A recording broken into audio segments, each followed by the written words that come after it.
This is day 58 of working Get Stronger, Faster, and Getting More Endurance. Today I started off my day with a play in the park, beginning with 11 pull-ups. After that I moved over to my leg swings, stretching both my hamstrings and my hips, and today was quite a windy day. After this I moved over to my core holds with leg tucks, doing 15 of those. And then I went over and did some chin-ups, doing 8 chin-ups today. After this I did my hanging core marches and my hanging core twists. And after this I walked home and went to work, and then later in the day after work I went to the gym, where I warmed up on the Stairmaster for 10 minutes, using this as my warm-up. And then today was a squat-focused day, where I started off at 135 pounds by 8 repetitions, and then I moved up to 185 pounds by 5 repetitions. Next I moved up to 225 pounds by 3 repetitions. Then I moved up to 245 pounds, and I did 2 reps at that weight. Then I moved up to 265 pounds, I did 1 repetition at that weight.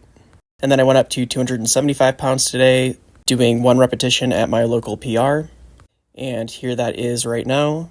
It was actually feeling pretty good. I went nice and slow through the range, but I didn't want to push it, and then I headed back down in weight, doing 1 rep again at 265 pounds, doing 2 reps at 245 pounds, doing 3 reps at 225 pounds, doing 5 reps at 185 pounds, and then finishing up my squats at 135 pounds by 6 repetitions.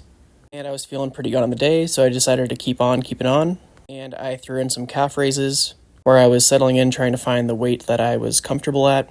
I started off with 12 reps at 6 plates of calf raises, but that was feeling pretty easy, so I went up to 8 plates, where I did 10 repetitions at that weight, but it was still feeling pretty easy, so I moved up to 10 plates, and I did 8 reps at that weight, and that felt like a good weight for me.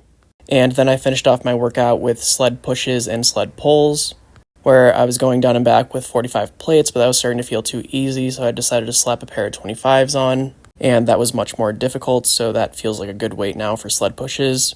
I haven't had to take a mini breather once I made it to the far side. But for sled pulls, I dropped back down to 4 plates, because I was starting to feel pretty wiped, where I just did 2 sets of sled pulls down and back, and then I called it a day. And that concludes day 58 of working Get Stronger, Faster, and Getting More Endurance.